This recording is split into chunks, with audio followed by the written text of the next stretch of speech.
Good morning dear students, कैसे हैं आप लोग। मैं विक्रम, आपका accountancy teacher from VVN sir commerce classes. स्वागत करता हूं आज की क्लास में। जैसे कि आपको पता है, हमने chapter bill of exchange start किया था और कल जो हमने लेक्चर अपलोड किया था उस लेक्चर में हमने definition, feature, parties and specimen of bill of exchange के बारे में पढ़ा था। आज हम लोग डिस्कस करेंगे about the definition, feature, parties and specimen of promissory note and along with we will see the difference between bill of exchange and promissory note, right? चलिए स्टार्ट करते हैं आज की क्लास को।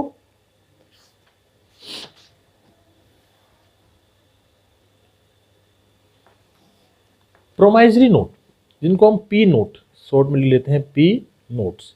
प्रोमाइजरी नोट होते क्या हैं? Sometime the purchaser of the goods और debtor himself writes a note and sign it and gives it to the seller of the goods, it is called a promissory note. Do you know promissory note मतलब promise which contains a promise, कि भाई अगर मान लो ए ने B को goods sale कर दी, ए ने B को गुड्स सेल कर दी, तो बी जो है वो खुद से क्या करता है, एक नोट लिखता है और उस पर अपने साइन करता है और वो नोट ए को दे देता है।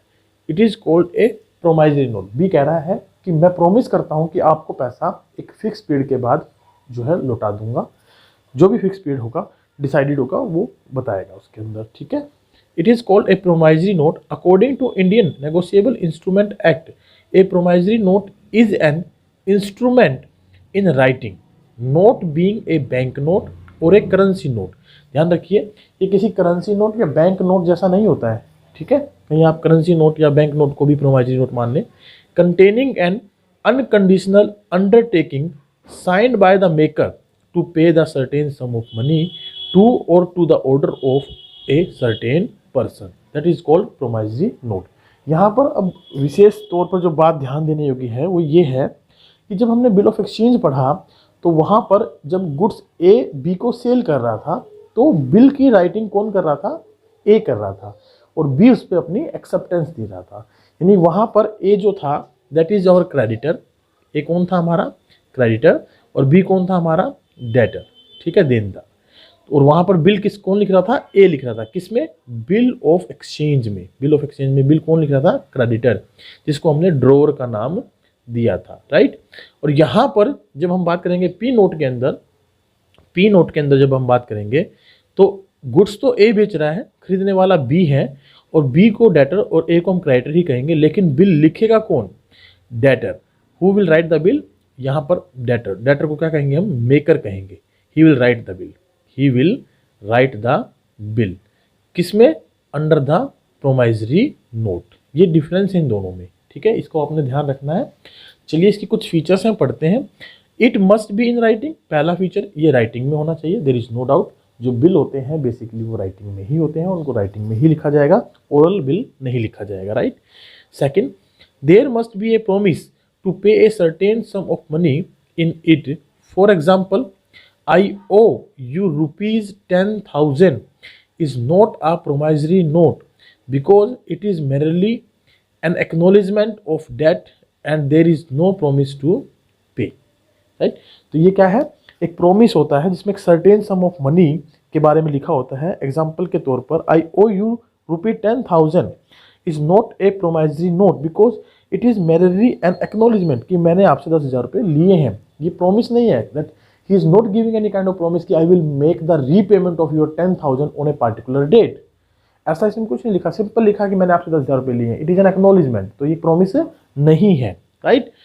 It is not a promise note because it is merely an acknowledgement of debt and there is no promise to pay. Payment की कोई प्रॉमिस इसमें नहीं किया गया है। थर्ड फीचर है हमारे पास, promise to make a payment. The promise to make a payment must be unconditional. कैसा होना चाहिए? अनकंडीशनल होना चाहिए। For example, I promise to pay 10,000 as soon as possible. Now it is a condition, as soon as possible, जितना जल्दी हो सका उतनी जल्दी दे दूंगा। तो ये भी क्या होगा? प्रोमाइजरी नोट नहीं होगा। क्यों? क्योंकि एज सून एज पॉसिबल एक कंडीशन हो गई, हमें अनकंडीशनल प्रॉमिस चाहिए। It is not a promissory note because it is not an unconditional, क्योंकि ये अनकंडीशनल नहीं है। पॉइंट नंबर 4 है, the amount to be paid must be specified. Definite. जो पैसा पेड किया जाना है वो कैसा होना चाहिए, स्पेसिफाइड होना चाहिए, डेफिनेट होना चाहिए। डेफिनेट अगर अमाउंट है then only it will be considered as an under the P N. Fifth point है it must be signed by the maker और द प्रोमाइजर। यहाँ मेकर और प्रोमाइजर कौन होते हैं, जो बिल को लिखते हैं। और बिल लिखने वाला कौन होता है, जो गुड्स खरीदने वाला होता है, यानी कि डेटर, कस्टमर, राइट। तो कस्टमर यहाँ बिल लिखता है। सिक्स पॉइंट है the name of the payee must be mentioned in it. Payee standing for the person to whom the payment is to be made. तो यहाँ पर हम उस व्यक्ति का नाम लिख देते हैं इस बिल ऑफ एक्सचेंज या पी नोट में कि भाई जिसको हमें पेमेंट करनी है। तो पी नोट में हमें लिखना होता है हमें किसको ये पैसा देना है। The promissory note can not be made payable to the bearer. ध्यान रखें ये बियरर को पेबल नहीं होता। किसको पेबल नहीं होता, बियरर को। किसको पेबल नहीं होता, ये बियरर को। या बियरर का मतलब है जिसके पास भी ये पी नोट होगा वही इसका पैसा लेने के लिए लायबल नहीं होगा। इस पर जिसका नाम लिखा होगा केवल पैसा उसी को पेड किया जाएगा। 8 पॉइंट है it must be stamped according to its value. जितने जितने की इसकी वैल्यू है ना, मान लीजिए 5,000, 10,000, 15, उसके अकॉर्डिंगली इस पर क्या लगा होना चाहिए, स्टाम्प लगा होना चाहिए। यानी ये लीगल पेपर पर बनाया जाता है। आइए इसके फॉर्मेट को डिस्कस करते हैं, कैसे हम इसके फॉर्मेट को तैयार करते हैं। Specimen of a promissory note. अगर हम इसके फॉर्मेट को देखें तो इसके फॉर्मेट में हमारे पास जैसे कि दिखा है कि भाई Jaipur 1 July 2011 ₹5 lakh the 2 month after the date I promise to pay Shri Karuna Sagar or order the sum of ₹5 lakh only for the value received. तो ये किसके नाम लिखा गया है, करुणा सागर के नाम, टू करुणा सागर के नाम लिखा गया है। लिखने वाला कौन है, प्रेम किशोर। लिखने वाला कौन है, प्रेम किशोर। उसने अपने साइन करके करुणा सागर के बिल दे दिया है। याद रखिए इसमें हम सामान जिसको बेचते हैं वो व्यक्ति यहाँ बिल लिखता है, वो अपने साइन करके जो है बिल किसको दे देता है, जिसने गुड्स सेल की है, राइट। तो यहाँ पर बेसिकली हम ये कहें कि दो पार्टी होती हैं, एक जो बिल लिखने वाली और दूसरी जो बिल का पैसा रिसीव करने वाली होगी। तो प्रोमाइजरी नोट्स में अगर हम पार्टीज की बात करें तो there are 2 parties of a promissory note. First one maker, he is the person who writes a promissory note and sign it in the above specimen form of promissory note. Gopal Krishna Yadav is the maker. Who is the maker, Gopal Krishna Yadav. यहाँ पर ये नाम थोड़ा सा गलत दिया है, गोपाल कृष्ण यादव का मतलब यहाँ पर प्रेम किशोर, आप नोट कर लेंगे, प्रेम किशोर इज द मेकर। ठीक है, यहाँ पर लिख देता हूँ मैं। यहाँ अगर गोपाल कृष्ण कर दूंगा तो नीचे वाली लाइन से ही करेक्ट हो जाएगा, गोपाल कृष्ण, और या फिर यहाँ प्रेम कुमार कर दीजिए, राइट। और ऐसे ही नेक्स्ट, हाँ, मेकर कौन होगा, जो बिल को लिखेगा, साइन करेगा। It is called debtor also. ठीक है, नेक्स्ट है हमारे पास इसमें पे। Who will be the pay. अगर पे की बात करें तो he is the person who entitle to get the payment in the above case. यहाँ लिखा ना राधिका प्रसाद, इसको काट लीजिए, ये गलत लिखा है, इसकी जगह आप लिख लीजिए करुणा सागर। करुणा सागर इज द पे। कौन होगा यहाँ पर जो है payee, Karuna Sagar. So there is no acceptor in the case of promissory note because the maker himself is liable to pay the amount. यहाँ पर कोई एक्सेप्टर नहीं होता। एक्सेप्टर का मतलब जो बिल को एक्सेप्ट करेगा। सिंपली यहाँ तो प्रॉमिस हो रहा है ना कि मैं पैसे दूंगा, तो एक्सेप्टेंस की रिक्वायरमेंट ही नहीं है, राइट। एक्सेप्टेंस की रिक्वायरमेंट ही नहीं होगी हमें यहाँ पर। चलिए नेक्स्ट पॉइंट है हमारा difference between bill of exchange and a promissory note. जो बिल ऑफ एक्सचेंज है और प्रोमाइजरी नोट है उनमें क्या अंतर है। बेसिकली सबसे पहला अंतर तो पार्टीज का है, सिंपल सा। बिल ऑफ एक्सचेंज में 3 पार्टीज होती हैं, ड्रोवर, ड्रोवी एंड पे। एक्सेप्टर को हम यहाँ क्या बोलते हैं, ड्रोवी बोलते हैं। तो drawee, drawer, drawee and payee. There are only 2 parties to it like maker and payee. Maker and payee. जो पी नोट होता है उसमें कितनी पार्टीज होती हैं, 2 पार्टीज होती हैं, एक तो मेकर और दूसरा पे। ठीक है। Second, drawer. ड्रोवर कौन होता है, it is drone by the creditor. इसमें बिल ऑफ एक्सचेंज में बिल कौन ड्रॉ करता है, क्रेडिटर। और जबकि प्रोमाइजरी नोट में बिल कौन ड्रॉ करता है, debtor. Order and promise. Bill of exchange में एक अनकंडीशनल ऑर्डर होता है, जबकि इसमें एक प्रोमिस होता है, वो भी unconditional, right. Acceptance in the bill of exchange it needs. जरूरत होती है एक्सेप्टेंस की, it does not need. P note में रिक्वायरमेंट ऑफ एक्सेप्टेंस नहीं होती है। ठीक है, एक्सेप्टेंस की कोई ज़रूरत नहीं होती है। लाइबिलिटी की अगर बात करें तो लाइबिलिटी का मतलब होता है liability of drawer is secondary. यहाँ पर बिल ऑफ एक्सचेंज में जो ड्रोवर की लाइबिलिटी होती है वो कैसी होती है, secondary. He will be liable only if the acceptor does not पे।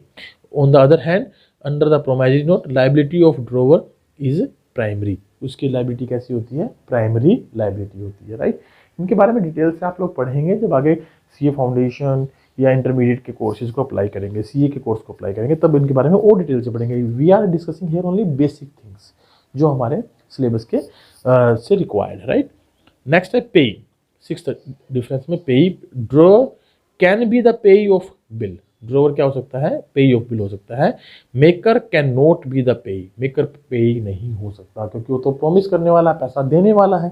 यहाँ पर ड्रोअर जो है बिल को लिखने वाला, जो बिल ऑफ एक्सचेंज में, वो पेई हो सकता है क्योंकि बिल को अगर वो अपने पास रख लेगा तो पैसा वो खुद रिसीव करेगा, इसलिए उसको हम पेई कह सकते हैं। But in the P note maker कभी भी पेई नहीं हो सकता, ठीक है। नेक्स्ट पॉइंट है नोटिंग। नोटिंग स्टैंडिंग फॉर मैंने आपको बताया था कि अगर मान लीजिए किसी कारणवश बिल डिसऑनर हो जाता है तो उस पर जो खर्चे होते हैं कोर्ट के थ्रू नोटरी पब्लिक को जो पेड किए जाते हैं उन्हें नोटिंग बोलते हैं। तो it is better to get it noted in the case of dishonour. Noting is not necessary in case of a promissory note, क्योंकि यहाँ पर बिल डिसऑनर होगा तो बिल किसके पास है, प्रॉमिस करने वाले के पास ही तो है, उसी ने तो बिल लिखा था। तो सिंपल सी बात है, यहाँ नोटिंग की रिक्वायरमेंट नहीं होती, जबकि बिल ऑफ एक्सचेंज में नोटिंग की रिक्वायरमेंट होती है। कॉपीज, अगर हम कॉपीज की बात करें तो इन case of local bills only one copy is prepared. Local bill में कितनी कॉपी बनाई जाती है, केवल एक कॉपी बनाई जाती है। But in case of foreign bill there are 3 copies are prepared, 3 copies हम प्रीपेयर करके चलते हैं। ऑन द अदर हैंड अगर हम पी नोट में देखें तो only 1 copy is prepared whether it is local और फॉरेन, यानी कि इनलैंड बिल हो या आउटलैंड बिल हो, हम पी नोट में केवल एक ही कॉपी तैयार करते हैं, जबकि बिल ऑफ एक्सचेंज में इनलैंड में 1 कॉपी और आउटलैंड यानी फॉरेन बिल में 3 कॉपी तैयार करते हैं बिल की, राइट। 3 कॉपी इसलिए तैयार की जाती हैं ताकि अगर मान लीजिए हम बिल ऑफ एक्सचेंज में 3 कॉपी भेजें तो उसमें से एटलीस्ट एक जो है ना वो ड्रॉवर तक पहुंच जाए। स्टाम्प्स की बात करें तो there is no need of fixing the stamps on the bill payable on demand, but otherwise stamps would be necessary. केवल एक बिल पेबल ऑन डिमांड पर हमें स्टाम्प की रिक्वायरमेंट नहीं होती, बाकी अदर जितने भी बिल होते हैं हमारे उन पर हमें स्टाम्प की रिक्वायरमेंट होती है, राइट। जबकि हम जो प्रोमाइजरी नोट होता है उसमें according to the value of the bill stamps fix करते हैं। Stamps have to be fixed in any case, चाहे कोई भी केस हो हम वहाँ पर क्या करते हैं, स्टाम्प लगा के चलते, चाहे बिल पेबल ऑन डिमांड हो, एट साइट हो, आफ्टर साइट, कुछ भी हो, एट एक्सपोजर। इनके बारे में पढ़ेंगे आगे कि बिल पेबल ऑन डिमांड क्या होता है, आफ्टर साइट क्या होता है, या बिफोर डेट क्या होता है, इन सब के बारे में हम धीरे धीरे पढ़ेंगे। आइए नेक्स्ट एक छोटा सा टॉपिक है, उसको और डिस्कस कर लेते हैं। Topic is regarding to date of maturity and days of grace, कि भाई डेट ऑफ मैच्योरिटी क्या होती है और डेज ऑफ ग्रेस क्या होते हैं। अगर हम बात करें डेट ऑफ मैच्योरिटी की तो देखिए डेट ऑफ मैच्योरिटी का सिंपल सा मतलब होता है बिल किस दिन मैच्योर्ड होगा, किस दिन हमें उसका पैसा मिलेगा। डेज ऑफ ग्रेस का मतलब होता है एक्स्ट्रा डेज जो हम बेसिकली मेकर को या जो है बिल को एक्सेप्ट करने वाले को देते हैं कि भाई वो ये 3 दिन एक्स्ट्रा लेकर बिल की पेमेंट कर सकता है। The date on which the bill payment of the bill becomes due is called due date, यानी कि मान लीजिए आपने 4 जनवरी को 1 महीने का कोई बिल लिखा तो 4 फरवरी क्या कहलाएगी इसकी, ड्यू डेट। 4 फरवरी क्या कहलाएगी, ड्यू डेट। और डेट ऑफ मैच्योरिटी, यहाँ पर डेट ऑफ मैच्योरिटी को थोड़ा सा मैं रेक्टिफाई करूँगा, ठीक है, थोड़ा सा रेक्टिफाई करूँगा। In the case of 11th class these are the same thing, ठीक है, 11th क्लास में ये दोनों क्या है, सेम थिंग है। बट जब हम बात करते हैं थोड़ा सा हायर स्टडी में तो ड्यू डेट का मतलब होता है जिस दिन आपने बिल लिखा उसके ठीक टाइम पीरियड के 1 महीने के बाद की जो डेट होती है that is called due date.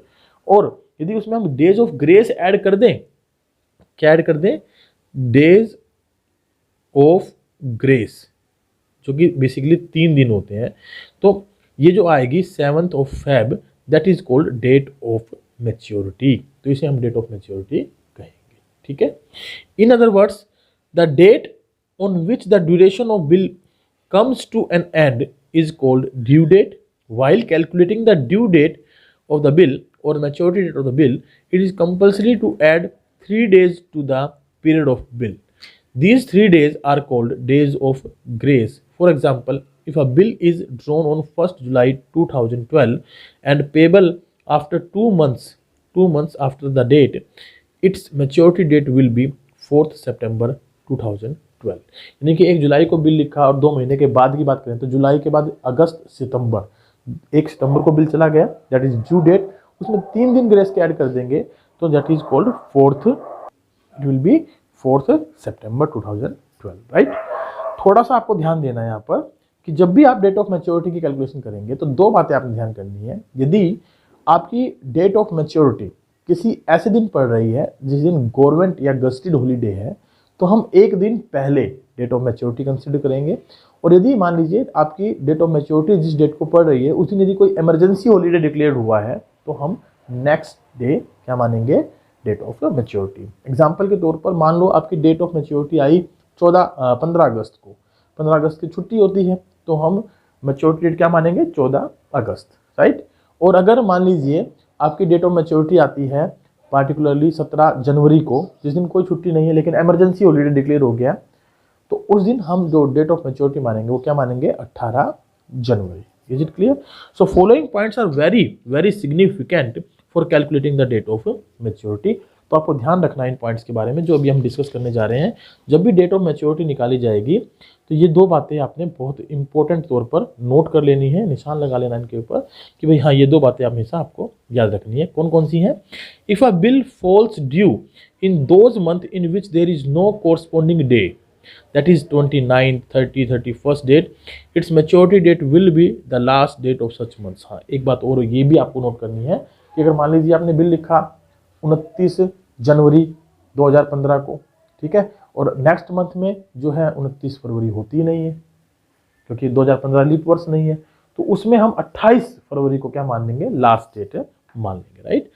For example, if a bill was drawn on 30th January 2011 for 1 month, it will become due on 28th February plus 3 days of grace is equal to 3rd March 2011 because there is no 30th date in February month। एक बात तो आपने ये ध्यान रखनी है, बिल्कुल सही। दूसरी, bill drawn on 30th May और 31st May for 1 month will both becomes due on 3rd July। ठीक है, चाहे वो 30 मई को बिल लिखा गया हो या 31 मई को बिल लिखा गया हो, दोनों ही कंडीशन में हमारा जो बिल ड्यू होगा वो कब होगा, 3 जुलाई को, ठीक है, क्योंकि नेक्स्ट मंथ में 30 जून होती है, 1 महीने का बिल। डेज में अगर लिखा जाए तो वहाँ डिफरेंस आ सकता है, लेकिन मंथ में अगर बिल लिखा गया है तो उसमें ड्यू डेट में, मैच्योरिटी डेट में कोई डिफरेंस नहीं आएगा, ठीक है। यहाँ पर जो 2 बातें मैंने ऊपर और बताई, पॉइंट नंबर 3 और पॉइंट नंबर 4 वो भी आप लिख लेंगे। 3rd, अगर इमरजेंसी हॉलीडे डिक्लेयर होती है on the maturity date, emergency holiday है, ठीक है, तो वहाँ पर नेक्स्ट डेट क्या मानी जाएगी, डेट ऑफ मैच्योरिटी। और अगर गस्टेड हॉलीडे है तो उसमें 1 डे प्रायर, 1 दिन पहले क्या मानेंगे, मैच्योरिटी डेट मानेंगे, राइट। ये 2 बातें आप इसमें लिख लेंगे। यहाँ इलिस्ट्रेशन फर्स्ट जो है वो लिखा है, calculate the due dates of bill in the following cases. ध्यान रखिएगा, हमारे यहाँ डेट ऑफ मैच्योरिटी और ड्यू डेट में कोई अंतर नहीं है, आपको दोनों को एक ही मान के क्वेश्चन को सोल्व करना है, राइट। तो ड्यू डेट और डेट ऑफ बिल जो हमें निकालनी है द फॉलोइंग केसेस में, तो देखिए कैसे निकालेंगे हम लोग। डेट ऑफ बिल हमें दिया हुआ है पहले क्वेश्चन में 1 जनवरी 2010 और पीरियड कितने महीने का बिल है, 2 महीने का। तो हम कैसे कंसिडर करेंगे, 2 महीने, 1 जनवरी से 1 फरवरी और 1 फरवरी से 1 मार्च। ये 1 मार्च हमारा आ गया ड्यू डेट, जिसमें हम 3 दिन ग्रेस के ऐड कर दें तो ये आ जाएगी 4 मार्च, ठीक है, 4 मार्च। तो ये 4 मार्च क्या मानी जाएगी हमारी डेट ऑफ मैच्योरिटी, राइट। तो पहले क्या हम क्या आंसर रखेंगे, 4 मार्च जो है हमारी डेट ऑफ मैच्योरिटी या ड्यू डेट आप इसे कंसिडर कर सकते हैं, ये मानेंगे, राइट। ये था मंथ का क्वेश्चन। अगर मैं डेज के बारे में बात करूं तो एक क्वेश्चन देख लेते हैं डेज के ऊपर भी। जैसे ये क्वेश्चन दिया है 30 डेज का, 30 अप्रैल को 2010 में बिल लिखा गया, तो 30 अप्रैल को 30 दिन का बिल लिखा गया, तो जो अप्रैल का मंथ होता है वो कितने महीने का होता है, 30 ही दिन का होता है, तो 30 दिन खत्म हो गए, तो नेक्स्ट अप्रैल के बाद मई, तो 30 मई, 30 मई प्लस 3 डेज ग्रेस के। अब 3 डेज ग्रेस के काउंट करें आगे, 31 मई, 1, 2, 2 जून, क्या आ गया 2 जून। तो इसमें 2 जून क्या हो जाएगी हमारी मैच्योरिटी डेट। अब अगर मान लीजिए 2 जून को कोई इमरजेंसी हॉलीडे हो जाए तो हम कौन सी मानेंगे 3 जून, ठीक है। और मान लीजिए 2 जून को कोई गवर्नमेंट हॉलीडे हो तो हम कौन सी मानेंगे 1 जून। होप सो कि आप ये पहला जो न्यूमेरिकल है ये आप आसानी से कर लेंगे, इसमें कोई डाउट नहीं रहेगा, इसको आप आसानी से कर भी पाएंगे। Is it clear? चलिए, साथ साथ आपको करना क्या है, इलिस्ट्रेशन नंबर 2 ये भी आपने करनी है ताकि हम कल जो है अपना नेक्स्ट टॉपिक डिस्कस कर सकें। यदि कोई डाउट हो तो प्लीज़ आप ज़रूर पूछिएगा, ठीक है। तब तक के लिए bye bye, take care, have a good day. और नेक्स्ट टॉपिक में हम लोग पढ़ेंगे क्या कि बिल जो होते हैं after date, after sight, at sight, ये क्या होते हैं। उसके बाद अकाउंटिंग ट्रीटमेंट ऑफ बिल्स, कि भाई बिल को हम किस किस तरीके से यूज कर सकते हैं, क्या क्या इनके यूज करने के तरीके हैं, कैसे इनको एक जो ड्रॉअर है यूज कर सकता है, उनके बारे में डिटेल से डिस्कशन करेंगे और अकाउंटिंग एंट्रीज, जर्नल एंट्रीज भी देखेंगे। तब तक के लिए bye bye, take care, have a good day. मिलते हैं कल फिर नेक्स्ट टॉपिक के साथ। Bye bye.